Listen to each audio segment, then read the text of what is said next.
This week on the Push Loads podcast, we talk about our process for content ideation and creation, and how to train not like an old man. And 3, 2, 1. People's pick and mix ideas are awful. Hey guys, welcome to the Push Pull Legs podcast with myself, Damik. And me, Tom Hall. That was said with a little bit too much heat, wasn't it? Quite rightly, to be honest, mate. I think based on what we've discussed, I am genuinely shocked by some people's choices, and I only saw the ones you posted, Tom. So I didn't think what you posted that what was in your inbox you didn't post, but it's quite worrying that people are born clearly without taste buds. I didn't know this was a thing, but I should have known. A few of them are madness, like blackjacks. I mean, just blackjack straight away. They're not even sweet. It's just like, I was just like, and I literally messaged him, and I was like, "How do I block you on here? You're removed, okay?" I was like, "What are you doing?" And then there was a lot of love for like white mice, and I actually like Rob Madden. Rob Madden was one who like white mice, and I was like, "What are you doing?" And then I always feel like people who like white mice were never bought any nice sweets as a kid. Do you know, it's like that's all they had. That's all really they knew that there was. Yeah. But they're too sweet. They're just too sweet, aren't they? Well, they are just, aren't they a white chocolate substitute? It's just sugar, isn't it? I think it's just that sugary, like, I don't know if it was during the war or whatever when they couldn't get cocoa butter and stuff, but it's that, innit? It's that synthetic, like, not synthetic, it's just that pick and mix sugar with a bit of something on it. The two lads that I saw had picked them were about 38, 39 years old. So I was like, it's definitely an old person. Yeah, they are just, so that's it. They are just sugar, oil, palm oil, whey powder, and wheat flour. Wheat. That's what it's definitely. I'm telling you now, it's from the wartime when they didn't have cocoa butter. They tried to make sweets. Telling you now, because that screams of it, doesn't it? That's just cheap. Wine gums was an interesting take. See, I like wine gums, but they have to be Maynards. They have to be Maynards originals. But I'm not putting them in a pick and mix. No, they wouldn't be a pick and mix. No, they wouldn't be a pick and mix. And then the lad had a whole story about it, how like he would have wine gums at lunchtime. But the only problem is I've now got a craving for wine gums because you've just said it. No, but what I did do, Daniel, obviously. Maynard's wine gums for me, it bring back so many memories. Maynard's wine gums, they just bring back loads of memories for me. Did buy a big shut up. I fucking want some pick and mix now, real bad. I know, basically, because obviously we'll talk about this in a minute, but I will be doing some content with this, so taxable. Obviously. So yeah, I was like, obviously I'm going to do an assortment of 1 kilo bag, not too much. 1 kilo, that is a lot, mate. It's quite a lot, but I definitely ain't going to eat it all. So, but I was talking did we talk about how to eat those pencils? Yeah, you eat them normally, not how you would eat them, which is where you take out the middle bit. I raised this again in the teacher's lounge in my social working space. And yeah, I'm the weirdo. Yeah, you are. I was comfortably outvoted in how to eat like a Twister lolly, on how to like suck a fucking. You're a child. That's why you're a child. Like, I think is it an ADHD thing? Is it a like I need stimulation kind of thing? I don't know. No, just a weirdo. I don't have ADHD. I'm pretty okay at like concentrating. I'm not going to diagnose myself. Like I'm deaf. But that's about it. You're deaf, but that's about it. Oh my god, I found a 1 kilo bag of wine gums on Amazon in Dubai. Although for 40 quid, I'm not going to buy it. That's quite a lot. That's quite a lot for wine gums. Just be like, Isabel, sorry, I've spent your pocket money for the next couple of months. The other thing as well that we need to bring up, because it's not quite pick and mix, but it is related, right?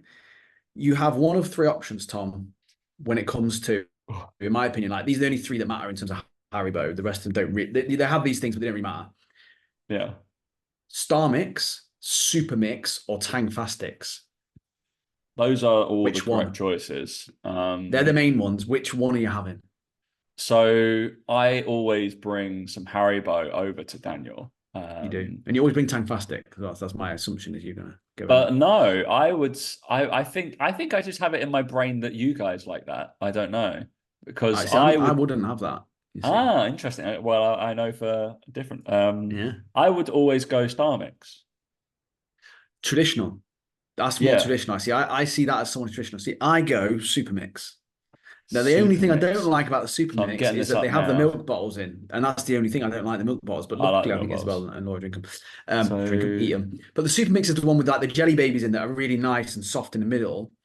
Um, you're yeah, you like jelly babies. I'm not a big jelly babies guy. the super mix and the jelly like the jelly Super sweets mix. There with you like the go. foam on the bottom. Like I think they're Yeah, I quite like the jelly with nice. the foam, but you get that in the Star Mix. No, but you You've got just the get the yeah, but eggs. you only get the eggs and the hearts, and it's just not enough for me. It's not good enough that.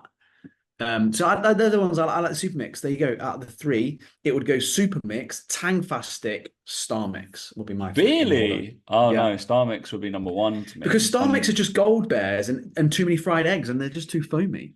And you get the love hearts, and you Love get the Hearts, not a huge fan. rings, No, I'm not gummy bothered. bears, love hearts, cola bottles, and fried eggs. Oh, Yeah, cola bottles as well. Really average, bang they're all average. So classic, absolute yeah, classics. So, I think more people are going to side with me than you on that. I'm just going to I throw it don't out there. think so.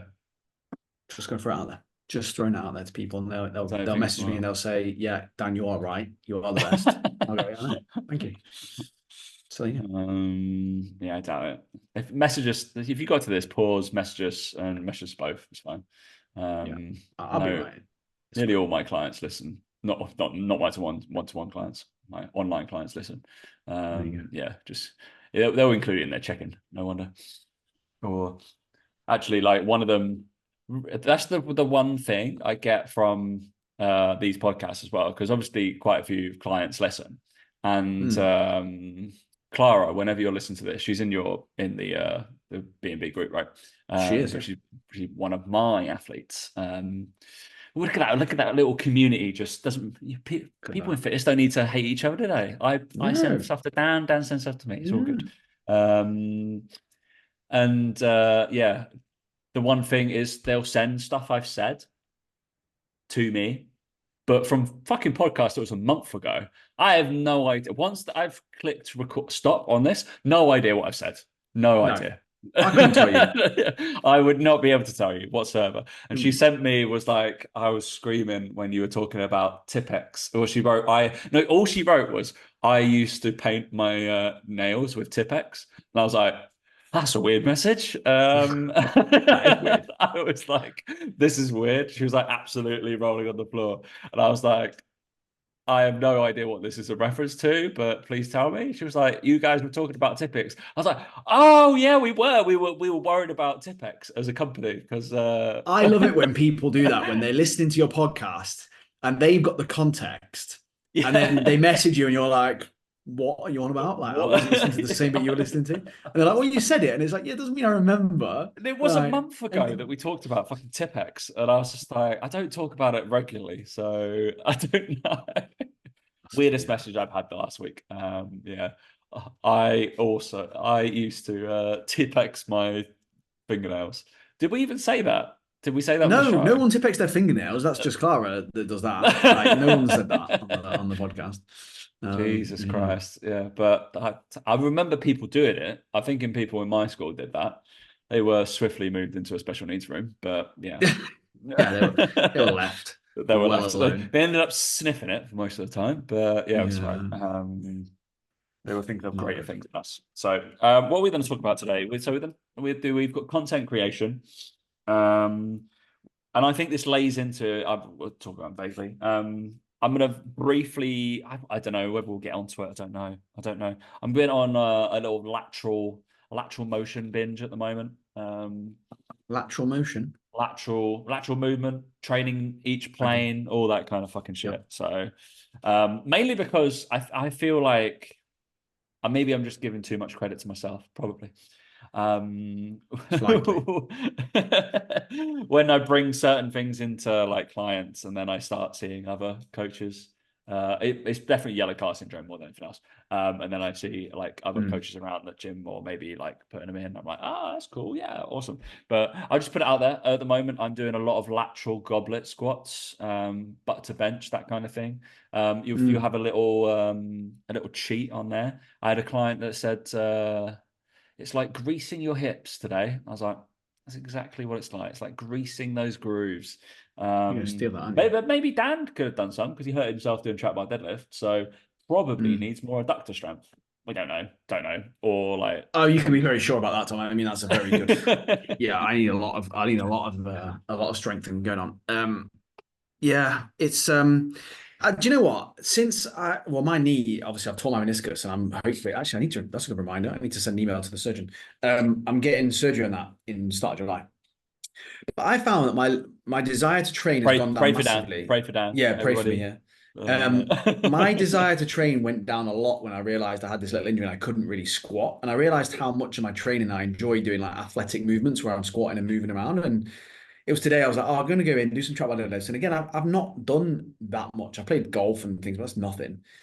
And I warmed up a little bit. I did the mobility I needed to do, but it just makes you realize, I think, that even just doing a warm up, it doesn't undo weeks of doing fuck all. Like, it's just that whole thing of like, in hindsight, I probably should have just gone and actually, because I have been doing RDL, so it's not like I've been doing nothing. But it was because it is a new movement. I've not done it for such a long time. I should have just stopped at my warm-up sets and gone, cool, that's enough for today, and just carried on, gone about my day, all that sort of stuff. And it, for me, there is a point to this. But it made me realize how even having the tiniest injury and not being able to do those athletic movements like some lateral squats, like some Cossack squats, like some movements, I realized how much I enjoy my training and how much more mobile it makes me because of that. And I think those movements do far more for people than they realize. Do you know that they look at it and go, oh, like that's not going to build any muscle, because that's what people do, don't they? Oh, that's what's pissing me off currently in like the fitness. Why does that matter? Why does that matter? Why is it not? What do you mean optimal? What do you mean? Oh, well, optimal for building muscle. I'm not trying to build muscle. I'm trying to move better so I don't fuck my back up next time I do trap bar deadlifts. So most people need that. There was a post by Ben Yanes, and obviously I put out a post about a bird dog row the other day, and then obviously we looked at it and people hated it because I'm not lifting maximally, and you're not like, if you lift heavier weight you'll get stronger. You need more stability. Yeah, and I'm just like, you should be more stable. Point. But Ben Yanes made a post about he's a bodybuilding guy, but he's also a biomechanics nerd. But he's all about like being optimal and all that kind of stuff. But he also took the same view of like, all right, you should just lift heavier if you're trying to gain strength. But then he did go on to, I did read the caption, shockingly. And he did go on to say, but obviously, like for lat recruitment, no, it's not the best. But if somebody was weak through their hips and thoracic stability, yes, this would be the one I would fucking pick, because I would do them every day, because they're all these counteracting forces that you're trying to do. Yes, it is not a row. I'm not trying to get good at rowing from that movement. I would pick something else, but there's so many kind of subsidiary kind of things happening that it's like a global core event. More than I'm not going, I'm going to put rows, I need to max out on this, I'm going to put bird dog rows in. No, it's going to sit fucking C3 in my things, like, because I know it's not high effort, it's not high CNS. Like, it's going to be a limited row. It's just something to do whilst I do like side plank like rows. I do fucking like bear crawl positions and stuff like that with like an overhead row. Those are all taxing, but I guarantee Dan will be a better golf player from doing that over a really heavy row, because he's going to be able to combat all these things that are work together rather than just try to move that heavy fucking load in a pendulum on a pendulay like row or something like that. So, I think it shows a lot of the time coaches' lack of understanding of the general public.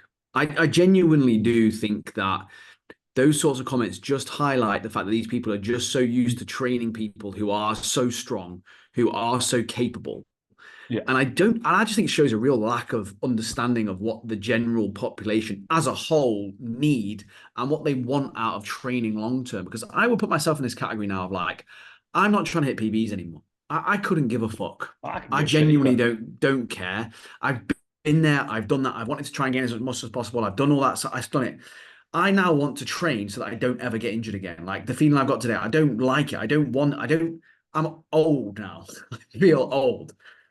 And like at 35, I want to be able to move as well as I am now when I'm 65.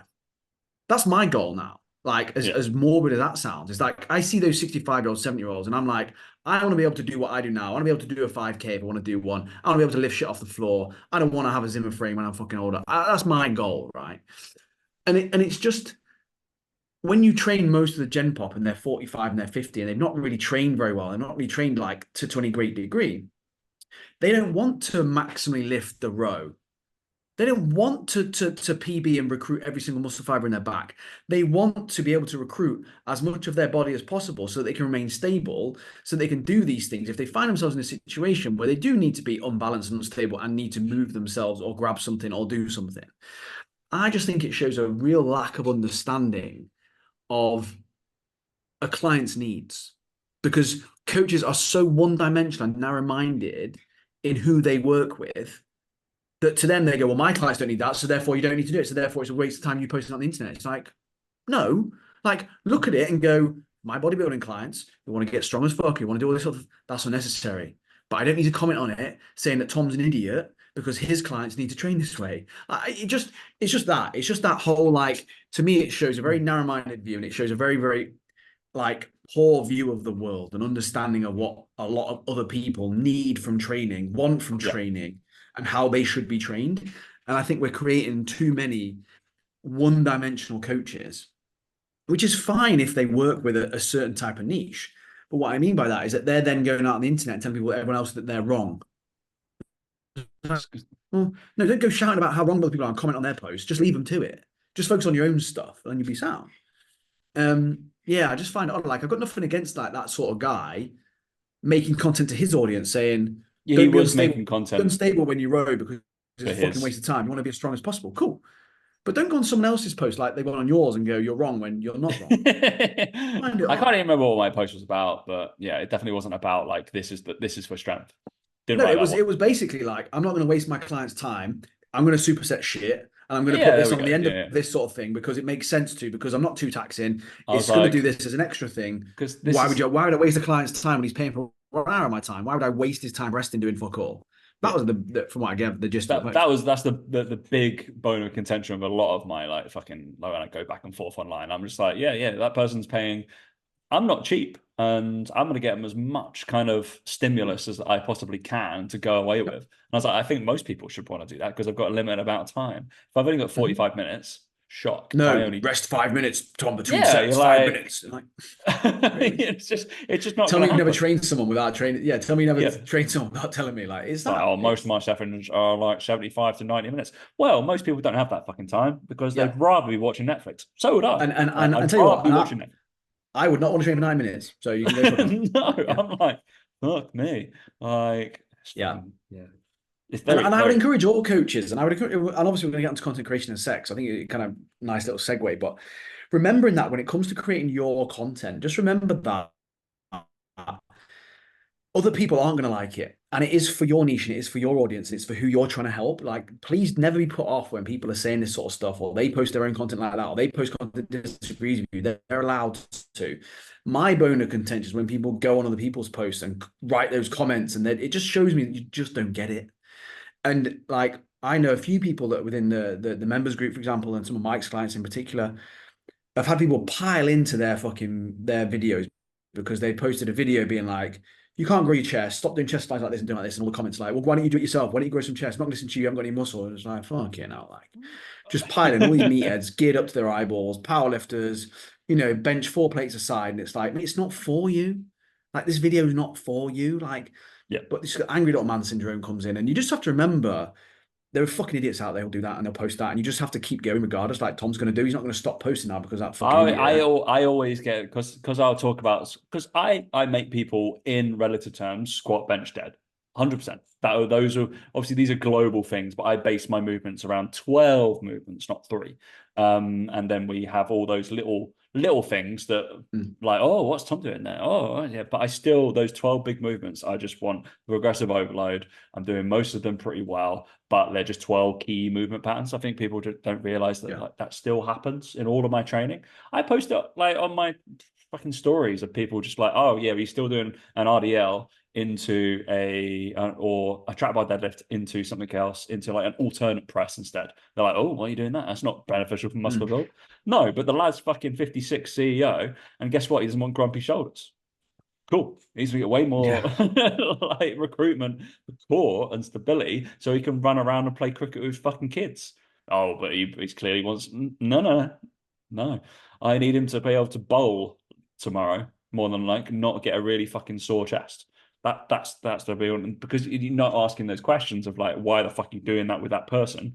Yeah, because you have no idea what aspect of what they're doing. Like most people just don't want to. I had one person complain to me it was yesterday, day before, like a coach made her hamstrings too sore.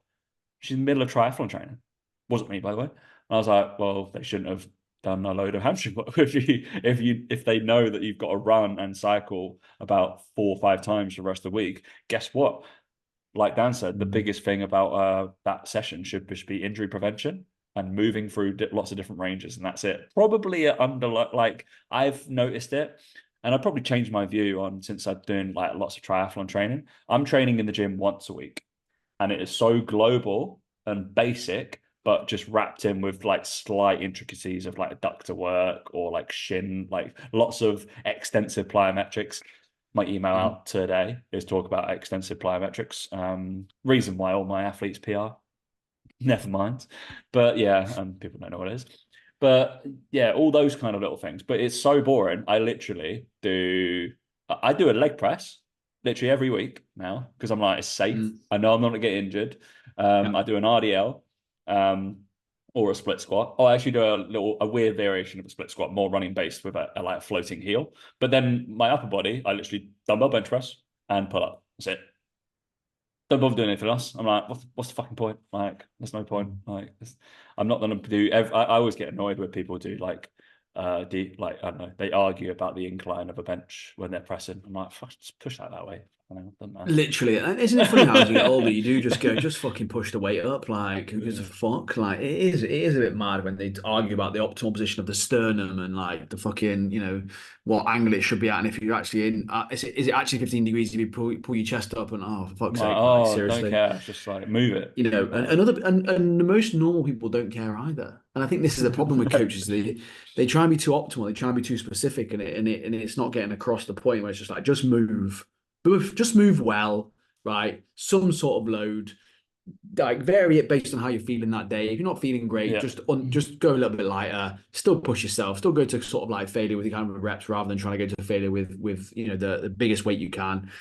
And again, based on where you're at in the season and where you're at with if you've got a big event on tomorrow, don't fucking train really hard. Like it's not.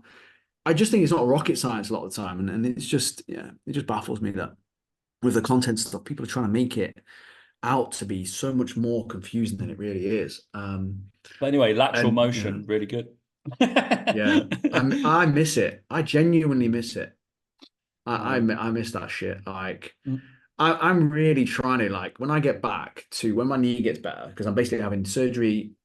I think it's like 3 or 4 weeks, and then I'm going back to the UK for a bit. And then when I'm back, I'll be able to start properly training again. I want to make it my mission to not train in the sagittal plane. I want to do a training plan and write it up. Just like don't do, or certainly bilateral anyway. Do you know what I mean? I just don't want to be that guy anymore. I just want to do anything else. I'll do everything else. I just don't want to be that guy anymore. I just think it's so done and boring. And like look around the gym, I'm like none of you lot move well. None of you lot do this shit. And I just want to do that. I think. Yeah, I'll get you to write a plan for me. Dan's on a Hyrox plan. Yeah, Hyrox plan, wall balls and shit. But no, it's like I get it. I understand it.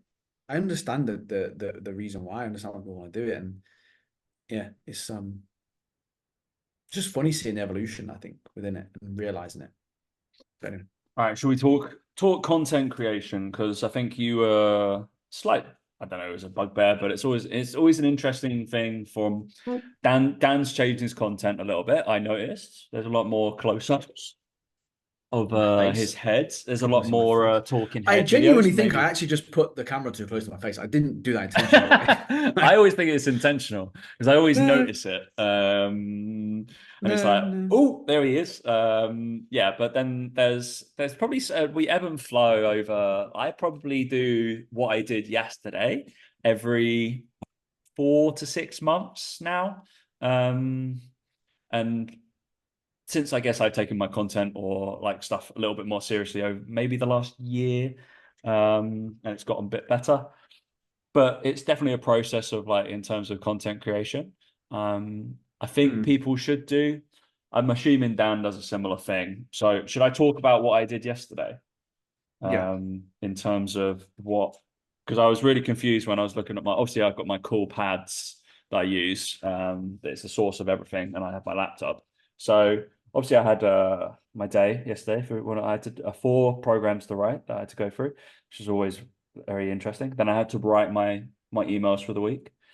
Always, but I tend to like writing my emails before I do content creation kind of thought, because I think it gets your like little creative juices a little bit more flowing.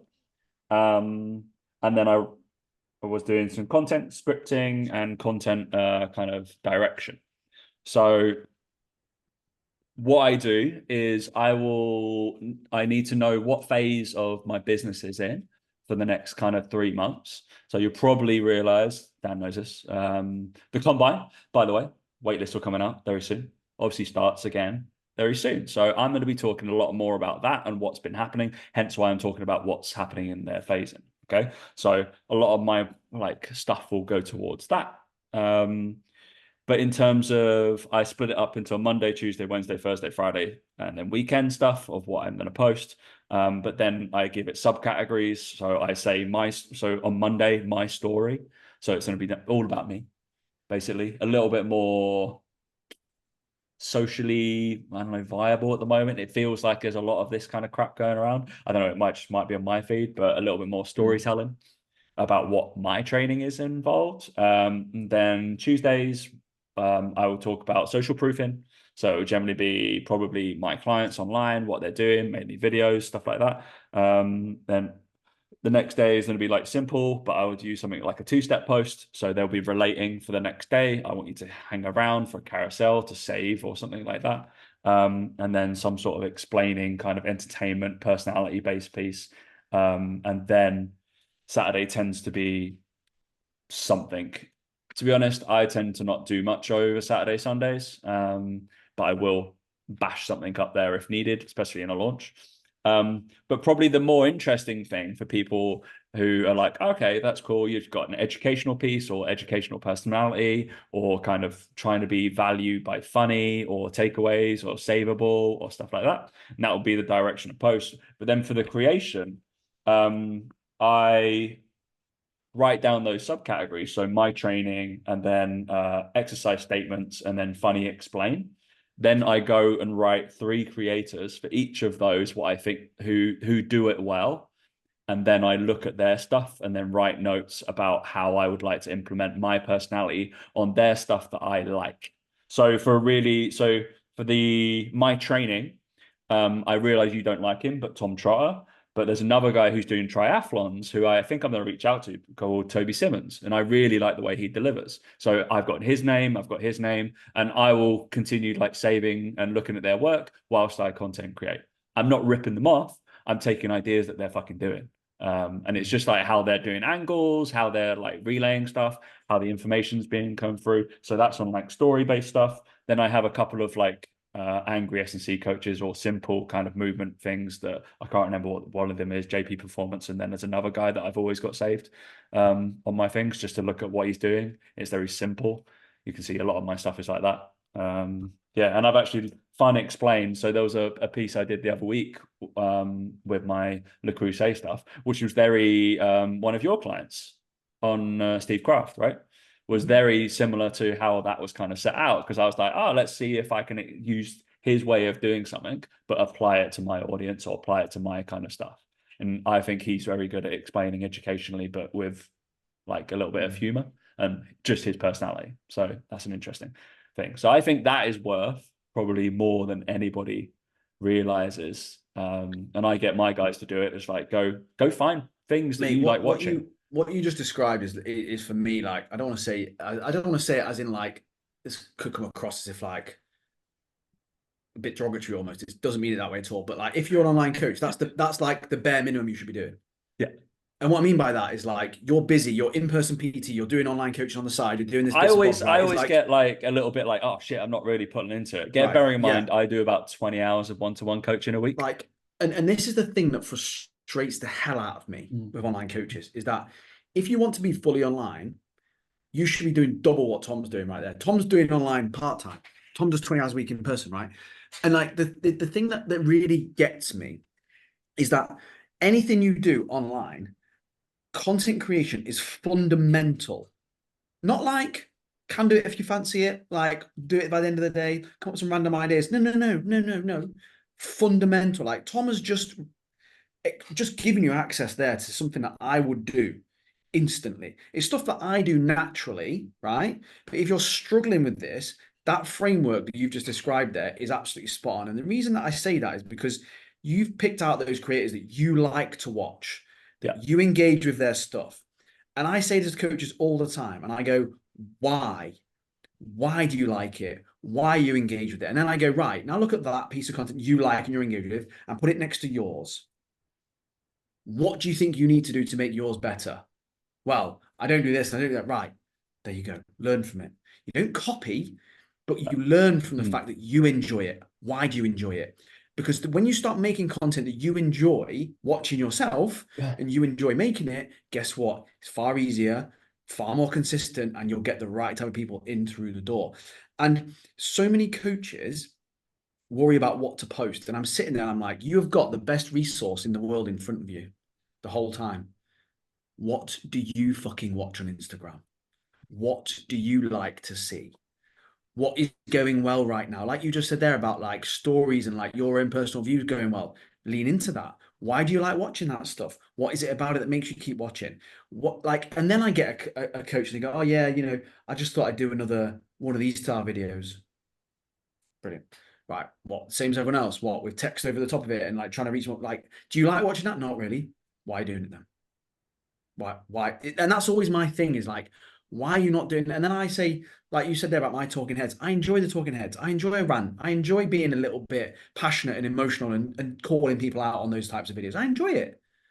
That's why I do it. There's nothing magic about it. I don't think that everyone should be doing them. In fact, they're actually some of the most poorly engaged videos in general on Instagram. But I'm going to put it out there, not the way I do it. Not the way I do it. There's some of my better performing posts. They get saved a lot. They get a lot of likes. They get people engaging. I get comments from people. I get my clients messaging me again. Fucking great video that. Like, I need to do that. You're right. And I'm like, yeah, I'm talking to you.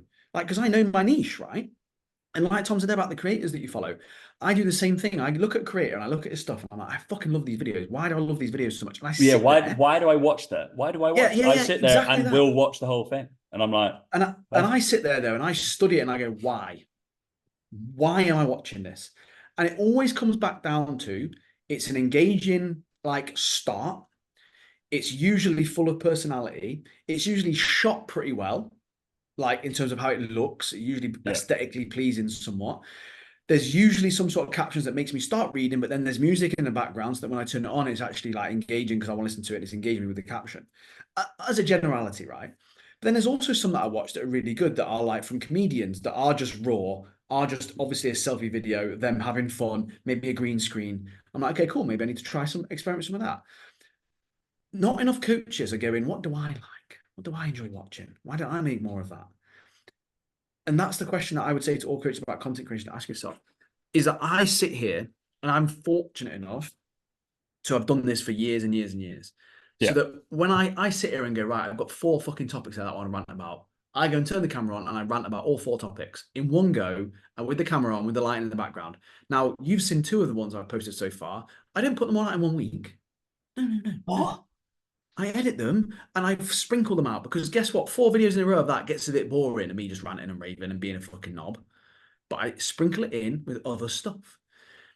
And this is the big thing with it all is like coaches looking for this hack and this secret. And I'm like, the secret is in you spending more time studying what you like on Instagram and what you want to see more of.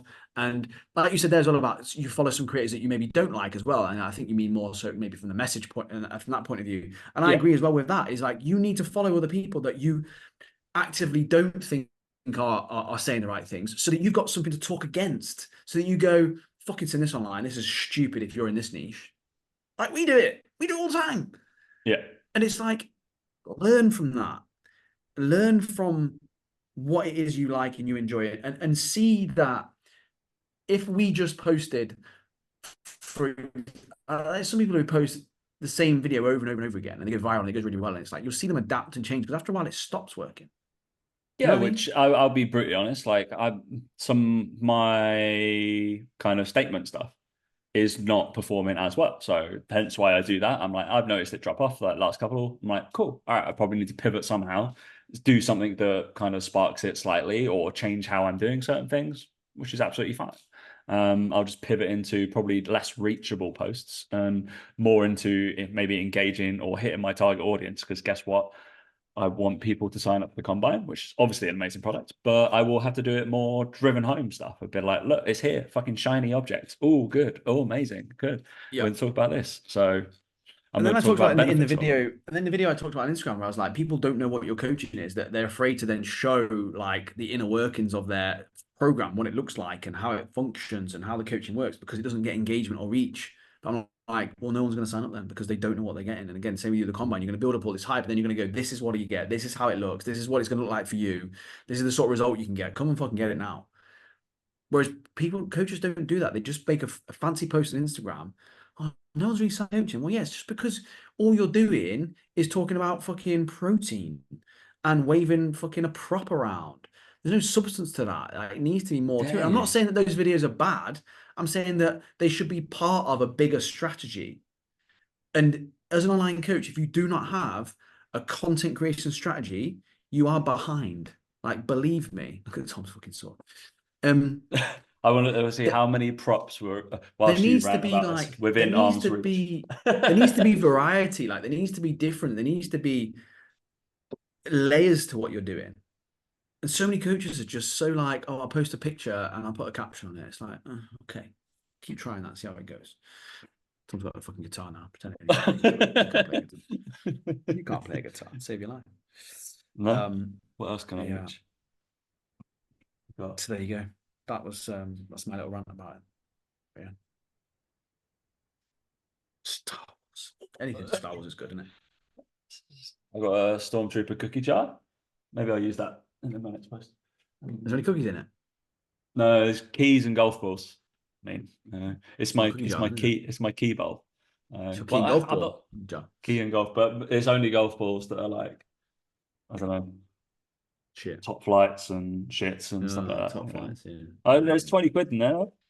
It's actually where I leave cash for the cleaner. So if Dan, you're over here, there's probably cash in the Stormtrooper. Mate, next time I'm there, I'm stealing it. If anybody ends up at my flat, that's how to steal some cash. Look for the Stormtrooper helmet. There's definitely cash for the cleaner in there. Yeah. But yeah, in terms of a process though, like in terms of what you just said there, like your process is real. My process is different. I'm ad hoc with it. I just make it up on the spot because I can. And I'm gonna go out on a whim and say just because I'm better at making content than most people, like most coaches, and especially like I can sit here and I can come up with these ideas. I can do this. Me and Mike do this stuff with the podcast and the YouTube, and we plan a little bit of that. But again, we generally just riff because we know our niche. We know what they need to hear. We know how to say this stuff. We are slightly better because we've been doing it a lot longer. You know, we did YouTube all those years ago. We had fun with all that. We've been making content for a long, long time. So I can sit here and write down 4 ideas, write down some bullet points, and then go and film them. Like I can do that. But I'm also full with clients. I'm also like too busy. Like I'm not as well versed, but I'll put it similarly to so inside the Combine Shock, you get a weekly lecture every week. But the topics that I write about, it takes me probably 20 minutes to write the slides and 20 minutes to record, and that's it. I will be able to go slides, go. Yeah. I'm locked in. I'm fine because have presented so fucking hundreds of times. Thousands of times, and then that's fine. But it's again, but that's like through practice, right? So I'm better. Maybe I've got a little leg up on terms of content and stuff because of the presenting kind of side. Because I don't really give a shit about that being on camera, whatever. I think there's a part of it as well. There's also with you. There's also with you as well, though. Is like with you got 20 hours in person, you have to be organized with your time. You kind of have to know a little bit more. Like whereas for me, I'm like, well, I know Tuesday to Thursday I'm doing loads of check-ins, so my content's made around that. And then I posted like today, I made something quick and I could have posted it. I don't know if I'm going to post it yet or not. I don't know if it's good enough, but I made something. But there is an element of that where it's like for you do need to plan a little bit more. Otherwise, I'll be lost on it. Yeah, I just But won't. if I Won't was do it. if I was an online coach, if I was an online coach with between, I want to say between 10 to 20 clients. If I was an online coach with 10 to 20 clients, I would do them all on one day, all those check-ins on one day. I would do all the training plans on the same day. I would do all the updates I needed to do on the same day. And those 4 other days of the week, I would be a content creation machine. Yeah. I would go to town on it, because that is how you're going to grow your business. That is how you're going to do it. I would try out different ways of making content. I would have different days for filming, different days for editing, different days for scripting, different days for research, different days for looking at this stuff. And I'd treat it like a 9 to 5 job from that point of view. Coaches won't do that. They won't do that because they're lazy and they don't know. And they always get that, I just don't know what to post. Okay, well, there was once upon a time I didn't know what to post. How do I know what to post now? Because I've made enough and I've trialed enough and I've made enough fuck ups. I've made enough mistakes. Whereas what coaches do is they go, oh, I'll do like 5 check-ins a day over 3 days, and I'll do the training That's plans another madness, day. by the way. That is, And if people are then doing that, that's madness. oh, and then they go, and then I'll train, and then I'll go for a walk, then I'll walk the dog, and then I don't know what to do with content ideas. Then it gets to 4 p.m. I don't know what to do. Fuck me, like you're not setting yourself up for success. And I'm going to go out on a whim here and say that even when you get to 30 clients, I'd still do it all in one day. I would still do it all in one day. If you're an online coach, that is that's one day's that's work. not far off. Like, obviously, I'm part-time, but it's not far off what like I do, right? Because that about number. Okay, but I don't do that in one day because also I have to commit. But I'll do, let's say, 15 check-ins in about 4 hours, 4.5 hours, I reckon. Yep. So This you is the thing can is, 100% do it, right? oh mate, coaches But will not take coaches could take a Tuesday, right, and do literally 10 in a slot. 10, have a break, lunch, whatever, watch YouTube. 10, have another break, walk the dog, another 10, done for the day. I don't get it. I don't understand what the fuck they're doing if they're not doing that. Like, I don't understand how anyone with 30 clients or less, I don't know what they do with their week. I have no idea. Because when I did fat loss stuff, I did 30 a day for 3 days. yeah. Tough week, obviously, right? Max I ever had was 90. I did 3 days over that so that I could do content creation on 2 of those days. That was me when I was full with clients. If you're not full with clients, how are you not doing double the amount of content creation that I was doing? Getting better at it, fucking up, failing, learning, watching, figuring all this out. But instead, they fuck around, they doom scroll, they watch shit on TV, they walk the dog, they go for their haircut, go to the supermarket, they make their food, they prep their food, they train too much, and then moan they haven't got any clients. I don't get it. I don't get it, me. It baffles me every time. So when a coach with less than 30 clients comes to me and says, like, I just don't know what to do with my content creation, I'm like, your week is not structured well enough. Because if you had a structured enough week, you would know you'd have 4 days to make content. And you would know what to say because you'd just figure it out in those 4 days because you'd have to spend that much time fucking trying to figure it out. You would figure it out. Whereas what you actually do is you spend an hour a day going, oh, I need to post something later on today. What am I going to post? That's why you struggle with content creation, because you don't make it a priority and you don't treat it like a job. But it baffles me, as you can tell from this when I'm baffled by it. I do not get it. You're in a position where in this world, you can create content and create a business out of nothing in about 18 months. And you're sitting there doing nothing. Right, it's crazy. I always think it's really crazy because obviously online coaching is my secondary like stuff, right? But in terms of like earnings, I still earn way more than the average person in the UK just from the online coaching. I'm like, that's my part-time job in theory. Obviously, I do it well because I've got the experience and whatever it is, but I'm also very time efficient with it, and everybody knows that. I'm literally only online from 12 o'clock onwards. And all my clients know that. That's very like kind of, yeah, you will not get a reply to me before 12 because not fucking happening. Like I am with my one-to-one and stuff like that. But I think it's being rigid. Yeah, I think scheduling is a big thing. For anybody that is out there, like obviously, yeah, don't message down, you get angry response. You always message me and you can look at how I fucking put stuff in terms of like put it out. The thing with it is, like you just said about angry, it's not for me. And I know you're kind of joking about that, but for me, it's more like it's more passionate. I'm more like, you've got an opportunity right here. And it's the way that people ask me as if I haven't just figured it out by myself. It's like I've got a secret. I haven't got a fucking secret. Like I just did what I'm telling you to do, which is fuck around and find out. That's what I did. I made stupid videos. I made shit videos. I've made more shit videos than I've made good ones. I've made more videos that haven't seen the light of day than most coaches have posted on their Instagram that just weren't good enough to put out, right? And it's more the fact that they're asking for permission to make content and like ask what they're allowed to, what they should post. I'm like, you can literally post whatever you want. There's no rules. Well, on Instagram you can't post nudity, but whatever. There's no rules, right? There's no rules. Like you can literally do what you want, and it's just that fear, and I get it. It's the fear of doing it wrong. You can't do it wrong. There is no wrong. You just learn from it. And it's the fact that there's so many people out there doing it so well that you can replicate and you can take ideas from and you can put your own spin on stuff. And it's just that, like, the reason that I get like this is because I'm genuinely like shocked that people can't see the opportunity they've got and waste time. That's what baffles me about it. I think it'd be really easy as well. You can pass your doom scrolling. I don't like Dan's got them now, but I'm a big advocate for fucking folders and Instagram. I have exercises, content for like social proofing or like cool ideas for later. And it would just be like, where's my other stuff? Like, yeah, productivity stuff. I have recipes. I have possible workouts. I have stupid shit I can talk about on content.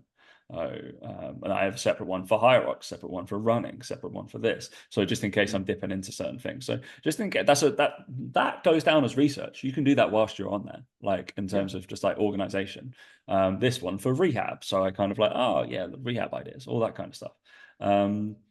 Yeah, use the platform to your advantage as well. Like, I think people are like, oh, but how didn't I refer back? Yeah, like, and it's also like the other video I posted about Instagram, and it's like they moan about reach, and I'm like, I'm sorry, but like, you don't deserve reach. You don't put any time and effort into it. You're not doing anything. You're not making Instagram a better place to be. Why is it? You sound like I feel like you're the fitness equivalent of Roy Keane.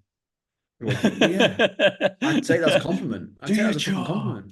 Yeah, do your job. Like, yeah, like earn your stripes. Like, if I'm Instagram, post 100 videos, then I'll give you some reach. Show me you're actually going to fucking give me some effort and you're going to do this consistently, because that's what it comes down to. Instagram rewards consistency more than anything else. Yeah, more than anything else. Yeah, I just the Roy Keane of I'm going to take that. Roy Keane of fitness. I'm going to take that. But like, so there we go. So me and you have chatted about this. I've ranted about it. I'm probably going to make a video about this at some point next week. Because I'm like sat here going like, I don't get it. Why are you moaning? Why are you moaning? Get on with it. Get on with making content. Stop asking for the best way to do it. The best way to make content is to fucking get on with it and learn as you go. Anyway, I'll shut up. I keep saying the same thing over and over again. But anyway. I'm trying to pick out. There's people with not women fitness that I follow. I can't remember their handle now. It's really fucking annoying. Anyway, there's these two guys basically, and we were talking about dream drops, right? That we literally, if we were given like 15 grand a month just to go, we'd probably within the same range just go and do content creation, like probably around golf or whatever. But I think these guys have got it nailed, right? I don't know whether they come up like you've seen them, but they literally do a podcast. They've got their YouTube, they've got their 100,000 like subscriber whatever thing. Now they've started doing golf videos, classic, just like your brothers do. But they literally just sit there and they do lists and quizzes. That's it. They rank stuff, and I was like, brilliant. It's right up my street because I fucking love a list. I love ranking, and it's just two guys, two best mates, and that is literally all they go. They go, all right, blind rank these best sports teams, and they will be like, or it'll be like, oh, blind, or this is according to Opta, blah blah blah blah blah. These are the top 10 most murderous countries. Guess, just doing stuff like that, and I'm like, it's endless. But I can't help but not watch it. Like doing that for fitness, go do it, please. Someone, there's got to do something like that. Best. and you just two of you just boom, boom, boom, almost podcasty style, and just be like, yeah, blind rank these. I watch those fucking footballers who blind rank their fucking top 10 footballers. I sit there and go, oh, it doesn't mean anything. Yeah. But yeah, it shows a bit of personality. I'm like, oh, I disagree. Jamie Carragher's a knob, all that kind of stuff. But I'll watch it. I'll watch randomers fucking do it as well, which is interesting content. Rankings. Do more rankings. I'm writing that down, so I'm going to do more rankings. And people will have a problem with it because I'm going to rank stuff purposely badly. So fuck you guys. Just for engagement. More flying saucers at number 1. Oh yeah. Oh, no chance. Ranking. Absolutely no chance. I'll be like ranking the best glute exercises. I'm putting hip thrust last. Fuck you guys. They'll be like, what? This isn't scientifically. No. I said the glute exercises that I like. Yeah. It's fine. There you go. More lists from Tom. Guys. More lists. Do lists. I like lists, so I'm going to watch my own content back. Yeah. But honestly, I think it's so underrated. That's so underrated. Would you watch your own content? Do you like honestly. What you're posting? Like, it's so underrated. Like the one I did based off like with the Crusades, I watched that back. I was like, huh, that's fun. Yeah, it's good. I was like, hey, cool, because I put more effort into it. I was like, yeah, so yeah. But yeah, it's interesting. I'm assuming that people would go back and clip the exact framework that I did. But yeah, my notes just do your fucking days of the week, make sure they relate into something, and pick out at least fucking. I get people to do, I've got written up there about 20 accounts that they like, and then split them into categories. But yeah, do 10. Good way of doing it. I always get people to look. I always get people to look at creators outside of fitness. I always go look at everyone outside of fitness that you enjoy watching. Why do you like watching it? Why do you like looking at it? Adapt the same thing to fitness. It's no different. It's just an interest. Golf's obviously a huge one for us because we see it. Like, oh, that's why I'm engaged. That's why I'm interested in that. Yeah. Correct. Yeah. But anyway, nerds. All right, mate. I think we're done. Any other business? I can smell my dinner's cooked. No, mate, I'm good. All good. No other business for me. Just make sure that everyone joins Tom's waiting list for the old. I thought you were plugging your own fucking group. No. You should join the combine list. Yeah, I've written it on the board. It's either the 21st, 24th, or the 1st. I'm unsure of the week the wait list opens. So yeah. You should know really, but okay, that's fine. I should, but I just asked Alexa how many days. I know when it starts, which is the 15th of July. There you go, guys. The 15th of July, right in your diaries. That's when it will start. But you probably have to be on the wait list before that because that's where all the information is going to fucking go, isn't it? Really? Yeah, so make sure you're on the wait list. Yeah, interesting. But yeah, also there'll be a price for the people on the wait list, and for the public, you fucking get more expensive. So shock that. All right. Yeah, and there'll be plenty of what fuckers are doing right now on it. So shock. You're going to see inside it? No, I don't think so. Chance. No, I haven't seen any of that in my stories. Dan doesn't watch my stories as well. Very sad. Too boring, mate. Not enough person. Not enough skin. Just slacking me off usually and talking about pick and mix. That's all I care about. That's very true. I'm going to enjoy my pick and mix, but watch out for pick and mix content. It won't go. I need to release it quickly whilst it's still relevant. Yeah. All right, guys. Thanks for listening. Catch you next week. See you later.